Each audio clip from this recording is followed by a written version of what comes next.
Friends, ഇന്ന് തയ്യാറാക്കുന്ന ബിരിയാണിയിൽ പല ചേഞ്ച് വ്യത്യാസമുണ്ട്. അതിൽ ചേർത്ത ഇൻഗ്രീഡിയൻസിന് തന്നെ മാറ്റമുണ്ട്.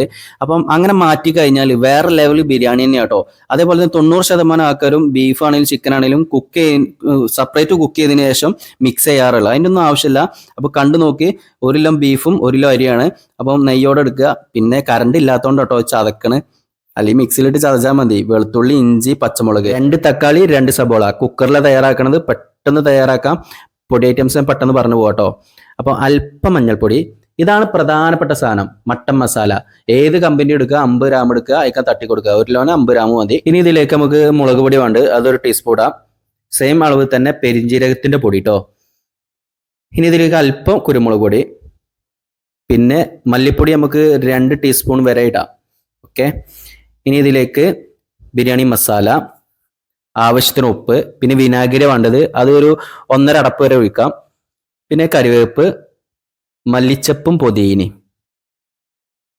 ഇനി നമുക്ക് വേണ്ട പ്രധാനപ്പെട്ട സാധനം സൺഫ്ലവർ ഓയിൽ അല്ല, വെളിച്ചെണ്ണ കേട്ടോ. വെളിച്ചെണ്ണ ഇഞ്ചി ചേർത്ത് അരച്ചിട്ട് എല്ലാവരും കമന്റ് ബോക്സിൽ ഇറക്കി വെളിച്ചെണ്ണ അതിന്റെ സ്മെല്ല് മണം ഒന്നുമില്ല, അടിപൊളിയാണ്, ചേർത്ത് നോക്ക്. ഇനി ഇതൊക്കെ നമുക്ക് കഴുകി വൃത്തിയാക്കി ചെറിയ പീസാക്കിയ ബീഫ് അതിട്ട് നല്ല മിക്സ് ചെയ്യാം. മിക്സിങ് പ്രധാനമാണ്.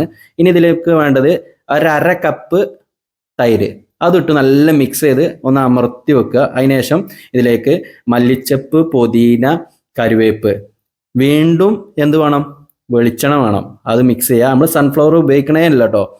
ഓക്കെ. ഇനി ഇത് മസാല റെഡിയായി. ഇനി നമുക്ക് മാറ്റി വെക്കാം. ഇനി നമുക്ക് റൈസ് തയ്യാറാക്കാം. ആ വെള്ളത്തിലേക്ക് ഉപ്പ്, ക്യാരറ്റ്, പട്ട, ഗ്രാമ്പു, ഏലക്ക, പിന്നെ വിനാഗിരി അല്പം ഒഴിക്കണം. അപ്പോൾ അത് വെള്ളം തിളച്ചതിന് ശേഷം അരി ഇട്ടതിന് ശേഷം നമുക്ക് വിനാഗിരി ഒരു അടപ്പ് ഒഴിച്ചു കൊടുക്കാം. ഓക്കെ.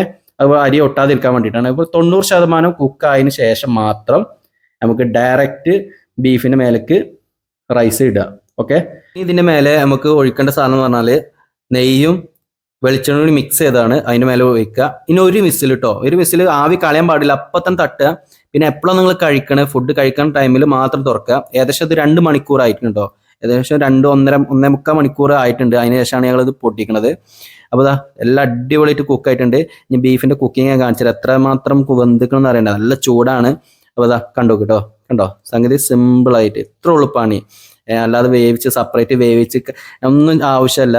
ഒന്നിച്ചുണ്ടാക്കുക. അതിന്റെ ടേസ്റ്റ് അടിപൊളിയാണ്. നിങ്ങളുടെ അഭിപ്രായം കമന്റ് ബോക്സിൽ അറിയിക്കുക. അടുത്ത നല്ല വീഡിയോ ആയിട്ട് വീണ്ടും കാണാം. ഓക്കെ.